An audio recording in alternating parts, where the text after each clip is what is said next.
In the repair shop today, Susie calls upon her learned lineage. My granddad Fletcher said, just take everything apart and rebuild it. So that's what I'm going to do. And animal magic with Will. Leave it with me, Jay. A bit of surgery and I get him back on his four legs. That's what I like to hear. Dr. Will to the rescue.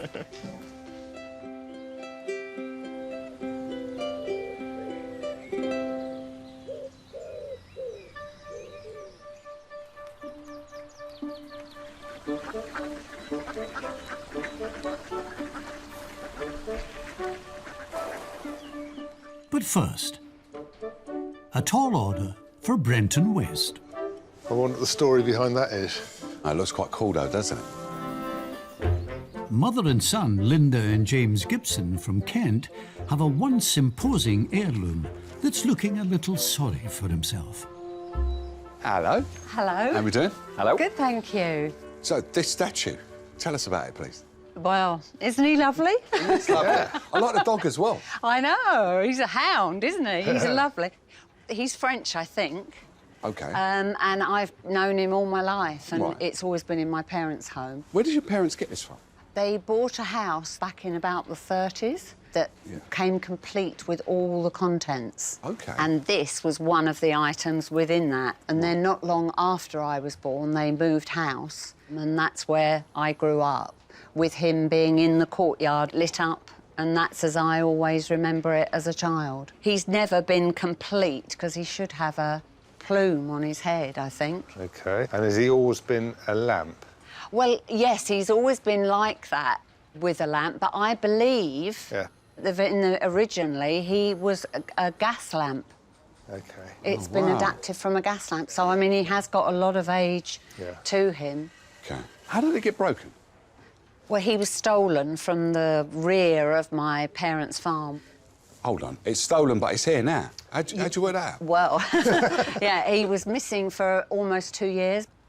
Obviously, he was reported to the police that it had been stolen, and so they then suddenly, 2 years down the line, get in touch with my parents and tell them that it's been discovered in a ditch.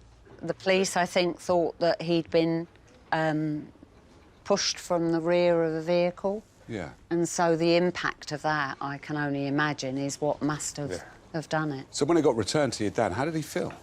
Oh, he was devastated. Yeah. He was devastated, because they'd always had it in the previous home that they'd lived in all my childhood. Other pieces from that house have sort of disappeared and gone over the years, but this has always remained, so I do think they were especially fond of it. Yeah. And that he's much loved, really, and still is now. That's how I feel about it. Whose idea was it to bring it here? That was my idea. OK. It's an item that I've grown up with. He's always been there. Yeah. I've always known the backstory to it as well. It's always just been special to my mum and to the whole of the family, really. Right. And obviously how upsetting she finds it. James says you're upset about it. I am upset. Yeah? I am, because I want him to go on, you know, and be around forever. What do you want it to look like? Well, it would just be wonderful to see him back as I remember him, and just looking at how he should look. Yeah. Because he is, to me, he's absolutely stunning, you know. Yeah. So I just think to see him as he would have been would be fantastic. And to know that he will then go on for many years to come. It would be nice to see him as he should have looked, in all his glory. Yeah. I've known him all my life. He's just been part of my childhood, and he's just always been there. Yeah. And I absolutely love him. Oh, bless. All right, that's reason enough, isn't it? Hey? James, thank you for bringing this in. And hopefully Brenton's going to be able to do something for you. All right? Thank you. Thanks ever so much. All right, you take care now. Yeah. Bye. Bye. All right, Bye. see you soon. Bye. Bye-bye.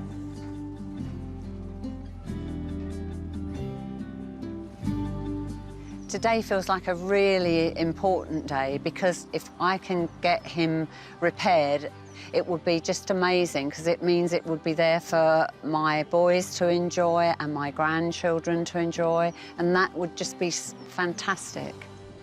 This is a big job for you, isn't it? It's not a teapot, is it? It's not a teapot, no. This is probably the biggest sort of metal repair that I'll have done.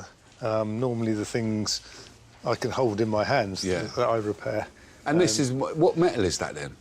It could be lead or it could be spelter. It's hard to tell. OK. I'm going to clean it up first. OK. In case it's lead, I'm going to put a mask on, Right. clean it all up, get all this dust off there in case it's a lead oxide. That'll be the first thing I do. What is worrying me is this movement where this leg isn't attached. OK. And I've got to make a feather plume for that, which I'm quite looking forward to, a bit of creativity. And then it'll look lovely. Just finish it off, won't it? Yeah. Well, finishing it off, you've got to start it first, haven't you? All right, leave it to it.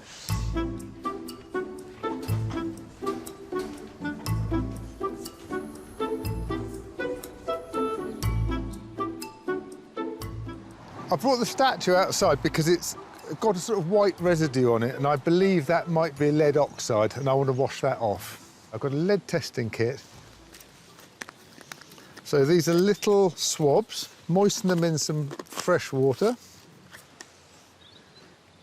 And then you rub it on your item that you suspect might be lead, and it changes colour if it's lead. And I can see from this, the red end indicates lead, and the yellow indicates no lead, and that's looking pretty red to me. So this has got a high lead content. So lead is poisonous. It's fine if it's sort of sealed, but you don't want to be eating it or breathing it. So once I've polished it all, it should be sealed and sort of fairly safe to handle.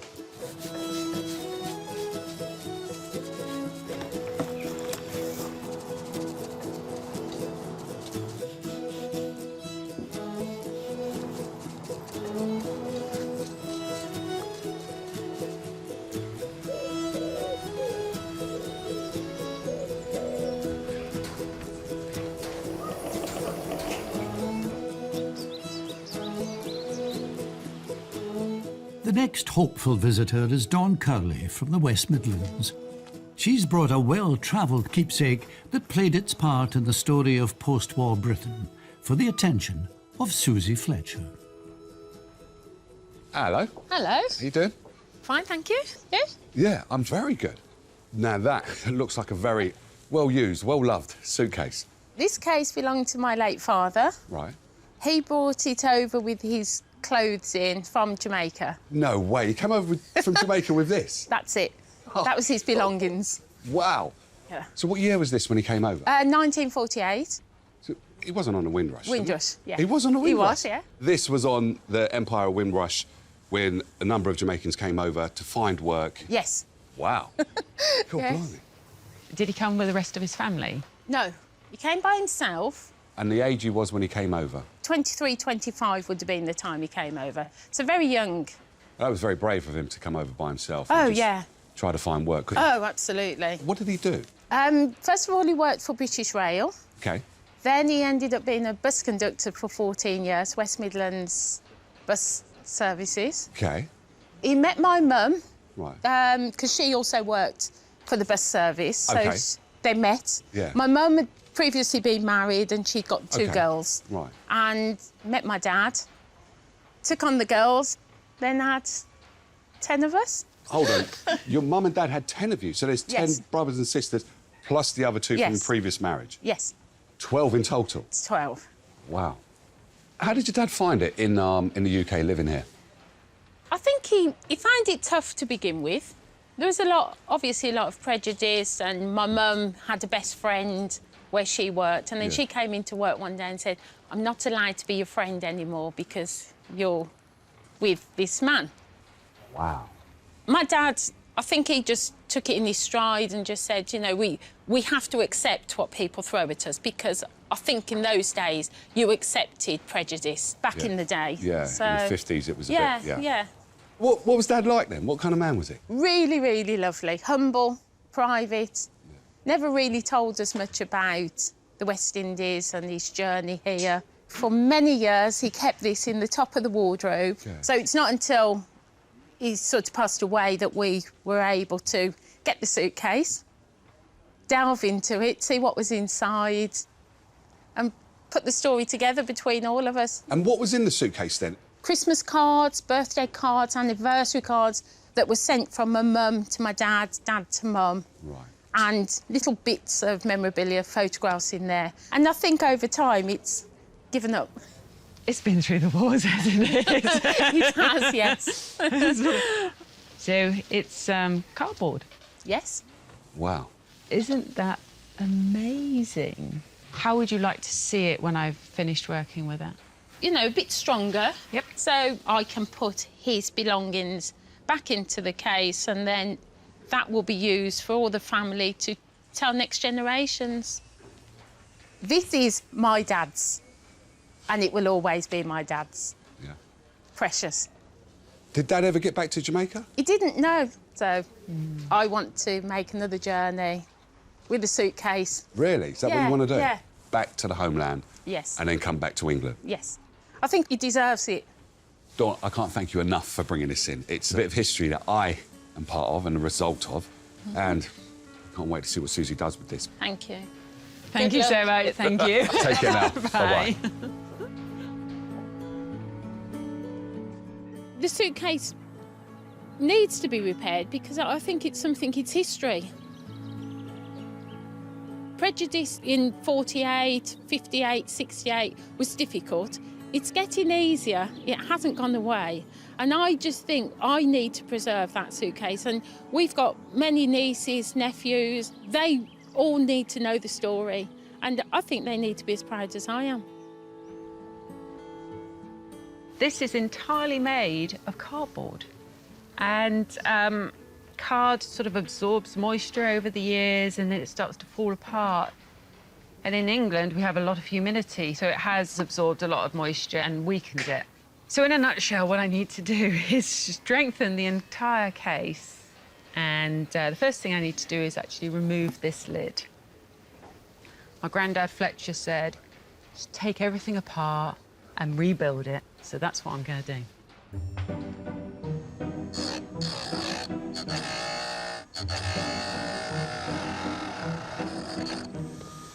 I can't let this go too far, otherwise it'll cut the cardboard.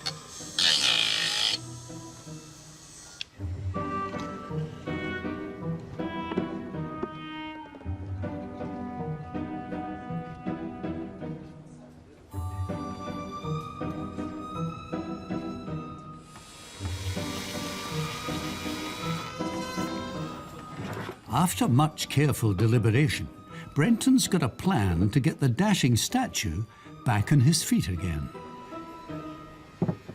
I'm going to drill a hole in this chap's bottom.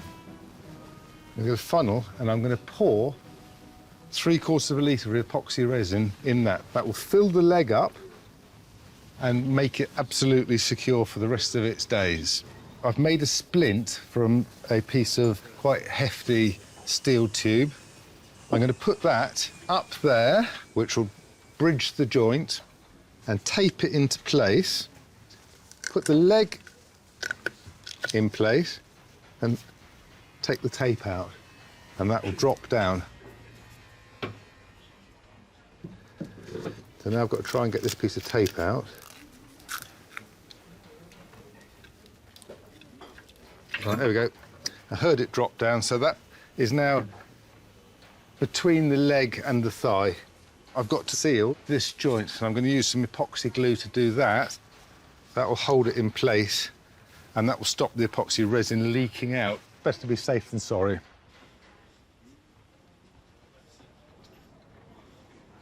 I just need to now let that set. I've decided to drill a hole in the thigh because that's the easiest part for me to repair afterwards. It's got to be quite a big hole because the liquid is quite thick and it has to go through quite a large tube to be able to run.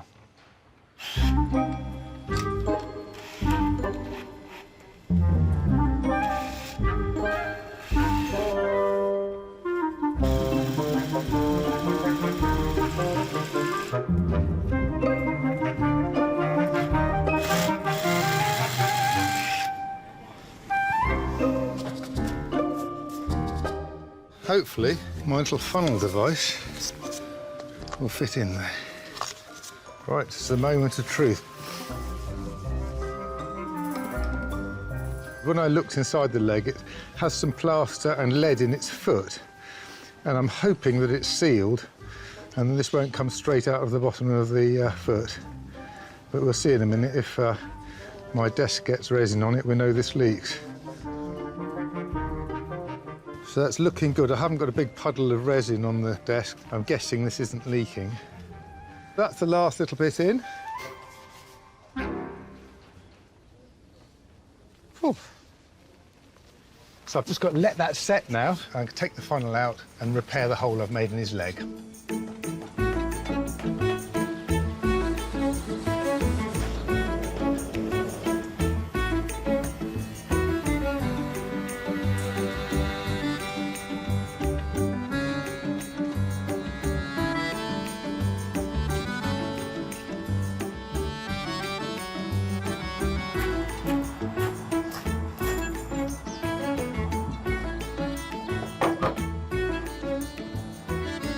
I'm making a feather or a plume for the top of the statue's hat, and I'm using some brass bar as the quill, and I'm going to engrave some lead once I've soldered it on so it looks like little parts of a feather.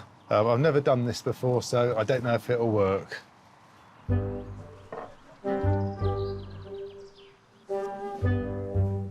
I'm just putting some flux on to help the solder flow.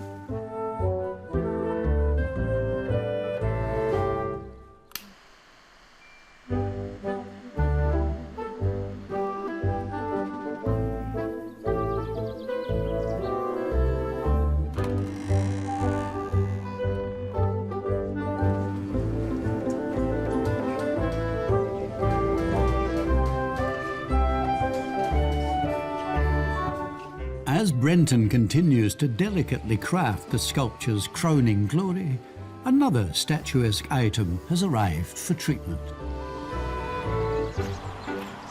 Ilona Roberts has travelled from Wigan in the hope that woodwork guru Will Kirk can fix her four-legged friend. Hello. How you doing? Very well, you? I'm very good. I'm Jay. And you are? Ilona. Ilona. Hi, Ilona, I'm Will. Hello. Who's this? This is Steve. Steve? Steve the giraffe.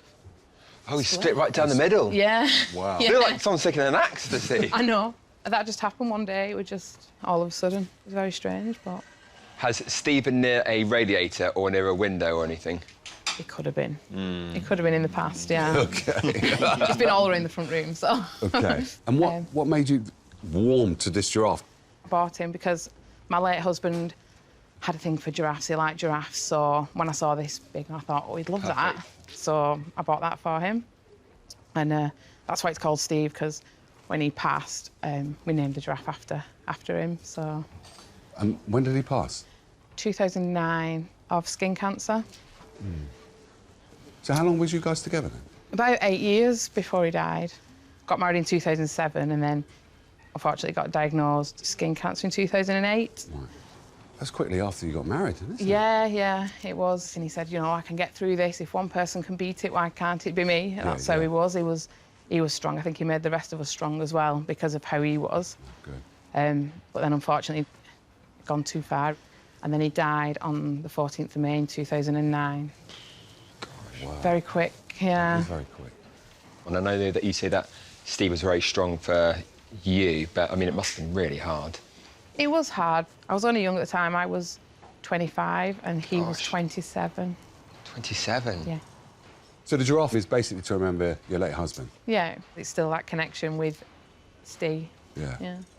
So it's a bit sad, really, that he is hidden in a corner now because of the crack, and you can just see his head or just see his feet. So it'd be nice to be able to put him and have him in full view so everyone can see him. Yeah. Broken giraffe, we can handle that, can't we? We'll get him stitched up. Good. Okay. That's great. Thank you very much. No, thank you. See you soon. See you You take care now. Bye. Bye-bye. It was a hard experience when I lost Steve, because we were soulmates. So having something physical like Steve the giraffe, it just brings it back. So every time you walk in the room and see them, you know that that was bought with Steve, and then you just remember all the good times. It's good to have that, I think. God, this is heavy, this is. That is impressive, though, isn't it? Look at that. I really like him. I really like him. I don't know how you're going to fix that. What would have caused that to just open up like that, just all of a sudden? The actual fibres, I think, have shrunk. So that's sort of been near like some intense heat near a radiator or something, and all the moisture's dried out of that. And then suddenly it's got too much, then just splits open, yeah. So how are you going to repair that? Because most people will just glue it, clamp it together. Yeah. And that's it. Well, it's not as simple as that, is it? I don't think it is, no. So my plan is to put a new slither of wood in there and then paint it to match. All right. Anyway, leave it with me, Jay. A bit of surgery and I get him back on his 4 legs. That's what I like to hear. Dr. Will, to the rescue.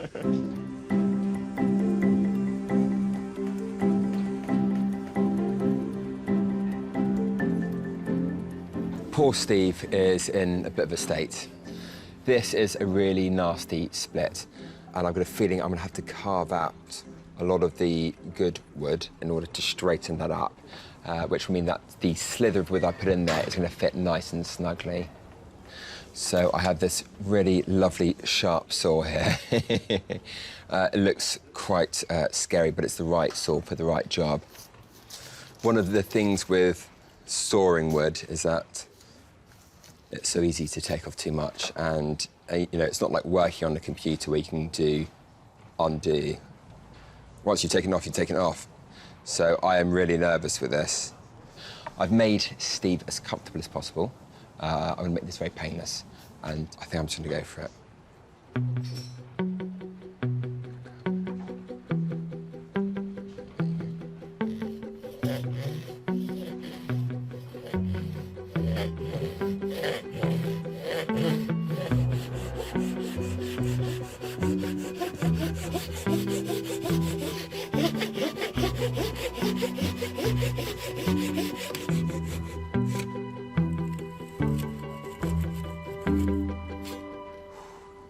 That was really tough to saw. That is some solid wood there. I'm out of breath. Right, well, that's one side done now. I'm now going to cut the other side, and then I should have 2 fresh surfaces that I can glue a new piece of wood into.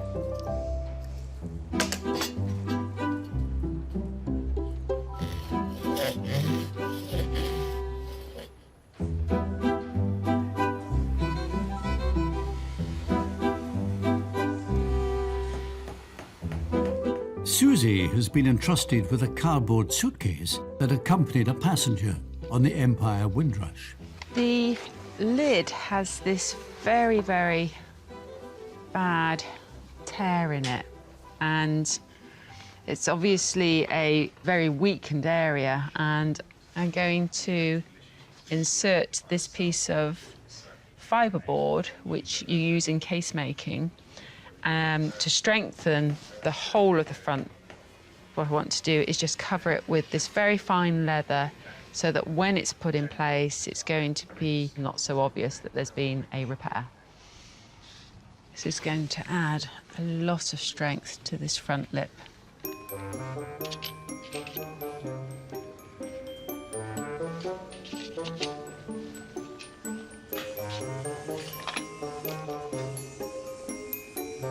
I'm going to do exactly the same to the back area here. And this is actually where the lid hinges, so it needs to be super strong.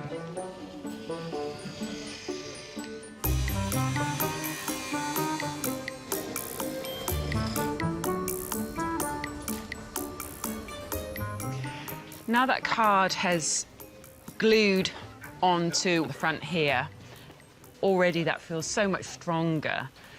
The next stage is to replace all the stitching, and that's going to really secure the card in place. Pulling up these stitches, I can't be aggressive in that and pull it too hard, because the thread itself could act like a guillotine and actually slice through the card. So it's a case of gently does it.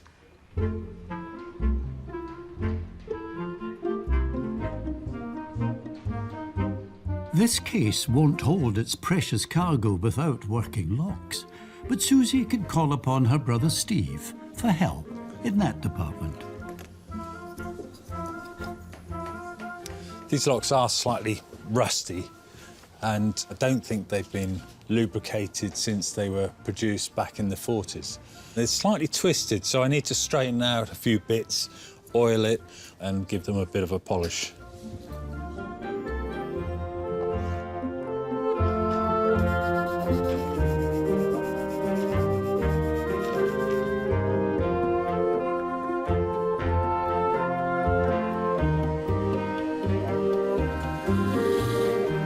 Now I've got the case really strong and structurally sound, I've got to tackle the cosmetic look here. Where the card has bent, not only has it lost its colour, but there are layers that are coming away. I'm going in here with some PVA that will just consolidate all of those layers of the card. And once that's all glued into place, I'm going to cover it with a piece of leather that's, again, going to give it that added strength that is much needed.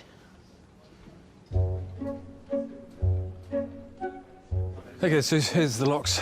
Oh, lovely. Thank you so much. They're all working, they're all polished slightly. That's perfect, perfect. Okay. Thanks so much. All right.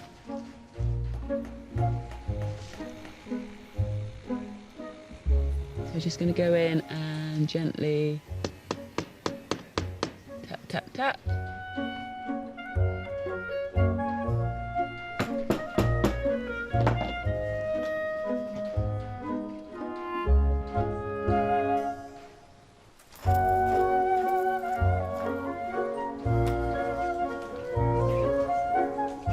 With the statue back on its feet, Brenton's just got to get him glowing again.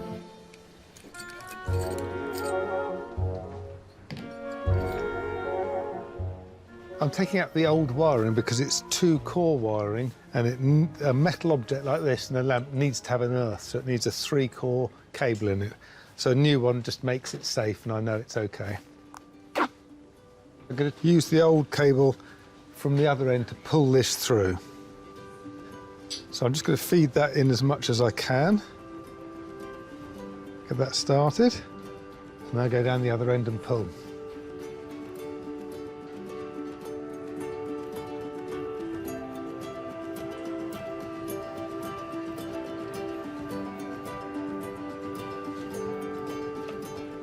So that's great, the difficult bit's done. I've just got to put a plug on this, wire that into the socket and see if it works. This rather dandy chap and his faithful hound had been a fixture of Linda's family life for over 70 years, until a robbery left him battered and broken. Along with son James, Linda's back to see if Brenton's managed to secure his future. I'm incredibly excited because he's just so special to me, and I just can't wait to see how he's going to be. Looking good. Getting there. I'm just super excited to see him, hopefully in full glory. I've never seen him in full glory.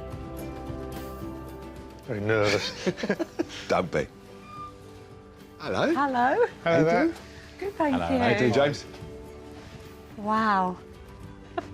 You ready for this? Absolutely. Yeah. What's the dream for today? The #1 thing was to put him into a state where I know he's going to go on and be able to be in my family for years to come. So you've got good memories? Absolutely, yeah. Yeah. Yeah, You're all right, Linda, yeah? I'm all right. You just want to see him, I don't you? do, I do. Go on, babe.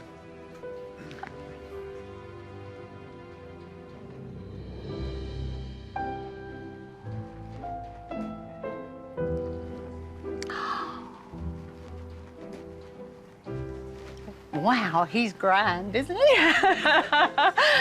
God. Wow. Wow. Oh, look at him. Oh, Brenton, thank you so much. Superstar. Wow, what skill. The plume just really gives him a snazzy, I think is the word. He looks super smart now, he really does. I mean, he always did look good. Bit sorry for himself. Yeah. Not anymore. Job well done, I Yeah. think my dad would say. Thank you both, and thank you especially, Brenton. You've done an absolutely fantastic job. I love doing it, so thank Good. you for bringing it in. Good. Yeah. He's a bit special, isn't he? Yeah. Thank you so much. Okay. Perfect, thank you. Take care. Bye. Bye. Take care. Bye.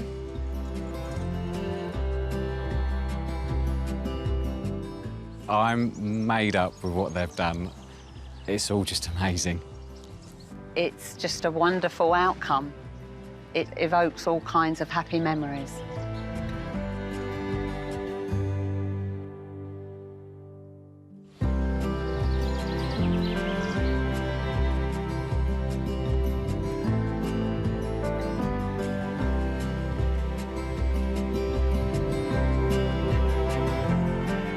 As the statue returns to take his rightful place in Linda's home, Will is ready to begin stage 2 of Steve the Giraffe's reconstructive surgery.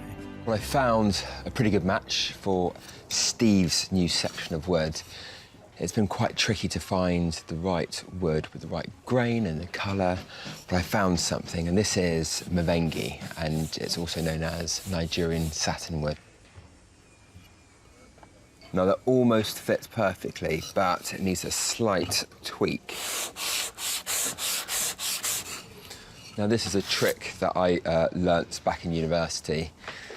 Now, I could use sandpaper just in my hands to flatten that down, but there's a tendency for your hand not to be so flat and the sandpaper to curve around the edges, and you end up with loads of undulations in the wood. Whereas gluing some sandpaper onto a flat surface means that it's going to be completely flat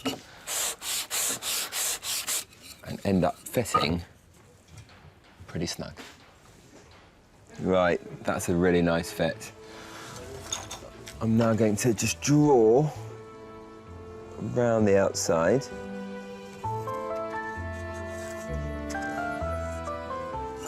Then I can cut all of that waste wood out in the bandsaw.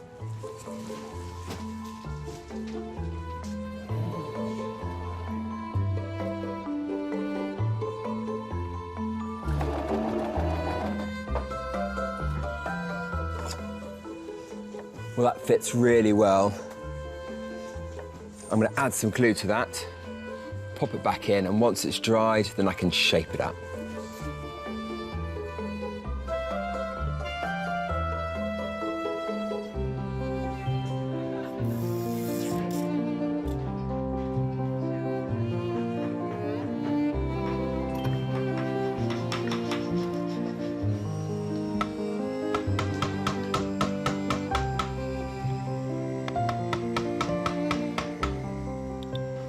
Well, as they say, slow and steady wins the race. I don't want to get too carried away with this because it's easy to sort of get really lost in the carving and take away too much wood. I'm almost there with the shape, but once I'm done, then I can finish it off with some light sandpaper in preparation for Steve's new spots.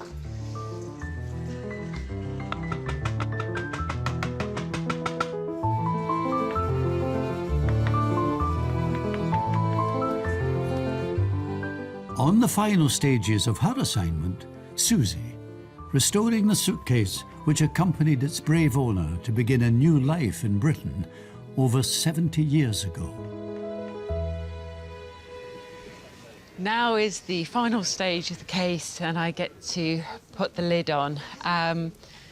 This is a very exciting part of the job. So I feel if I get these ends in first, I should be able to win this one.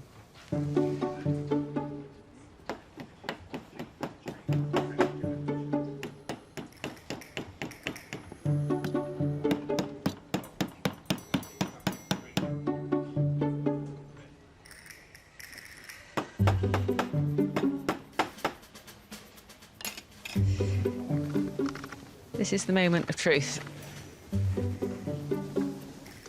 Is it going to line up?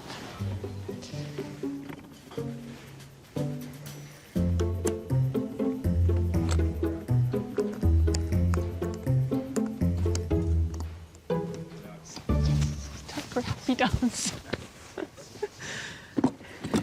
Chuffed to pieces, absolutely chuffed to pieces. And the case is all back together. Ready for Dawn to come and collect. I can't wait to see her face.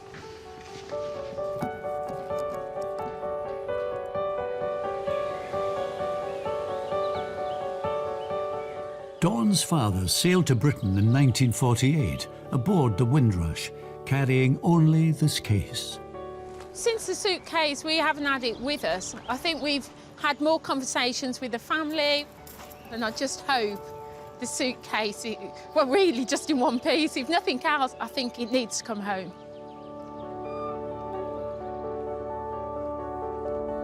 Hello. Hello. How you doing? Fine, thank you. Good. So how you feeling? Nervous, apprehensive. I think someone else. You're feeling a bit nervous, aren't you? You can breathe now. Bless you. Well, I'm the only one that ain't feeling nervous. I can't wait for you to see this. I can't wait to pack it. Off to Jamaica. Absolutely. Okay. Are you ready? Yeah.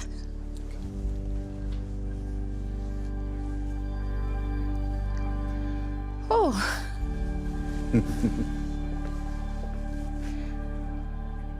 It's absolutely fantastic.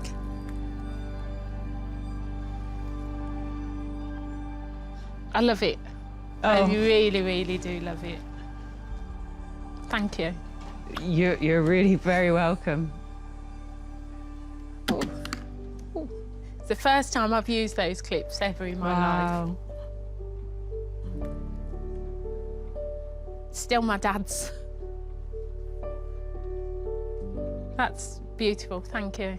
I love it. Excellent. I think he would love it too.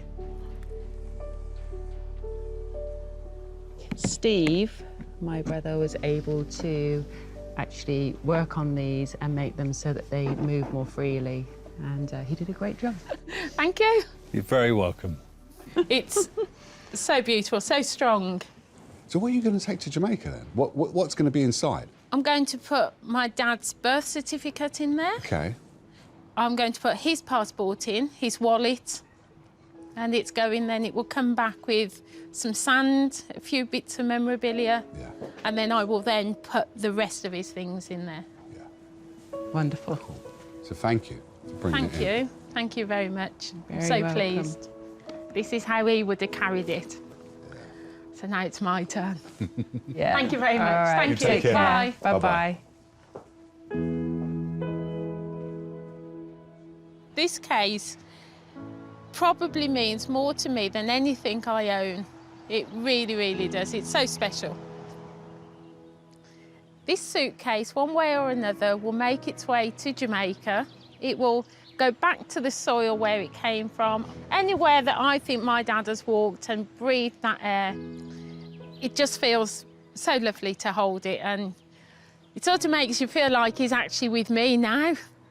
This is his, and it's special. His journey, my journey, and it just can't end yet.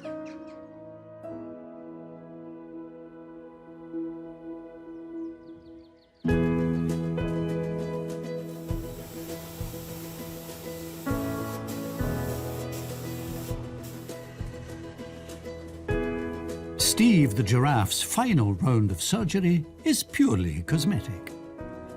Well, all the woodwork has finally finished. I'm getting on to patching in Steve's spots now. I'm going to use a mixture of some dark red dye, some brown umber pigment and a bit of polish.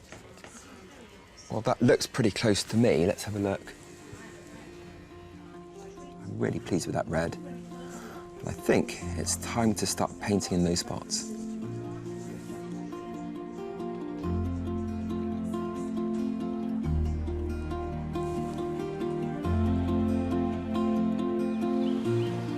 Steve the giraffe serves as a connection to Alona's late husband, who died at the age of 27.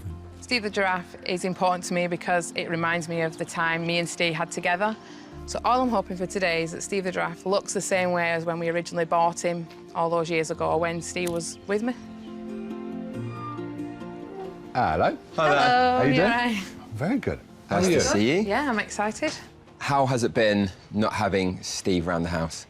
It's been a bit strange because he's not been peering over the couch at us. So yeah, it'd be nice to get him back. Yeah, he's been missed. So what are you hoping to see? I'm hoping to see him back to where he was when me and Steve first bought him. That'd be nice. Right. Yeah, with no crack.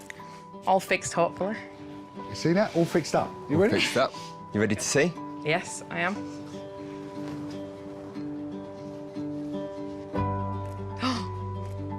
That's amazing. That looks just like it did when I first bought him. It's amazing. You It's can't fixed even. now. I know, you can't even. I'm trying to look for like. I'm trying to look You for won't a gap. find it.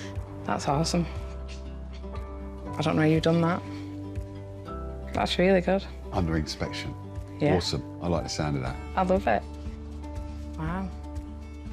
I'm glad that he's like that. We can get him back out and have him at the front rather than behind. Yeah. Don't need to hide him anymore. No. No. Especially at this time because Steve would have been 40 on the 18th of June. So it's a good time to, to get him back. Get him back. Yeah. I just can't wait to get him home and show everyone. Yeah. They won't believe it. Thank you very much. That's all right. See you later. Thanks. All right, you take care now. Thank you. Bye-bye. Bye. I feel great now that he's fixed. Yeah, when I actually saw him in one piece, it did get me. It's amazing. Done such an amazing job. We all missed Steve, the whole family. I mean, he was a big part of all of our lives, and he is missed by everybody. So we just remember all the good times and the good memories, and that's what Steve the Giraffe brings back.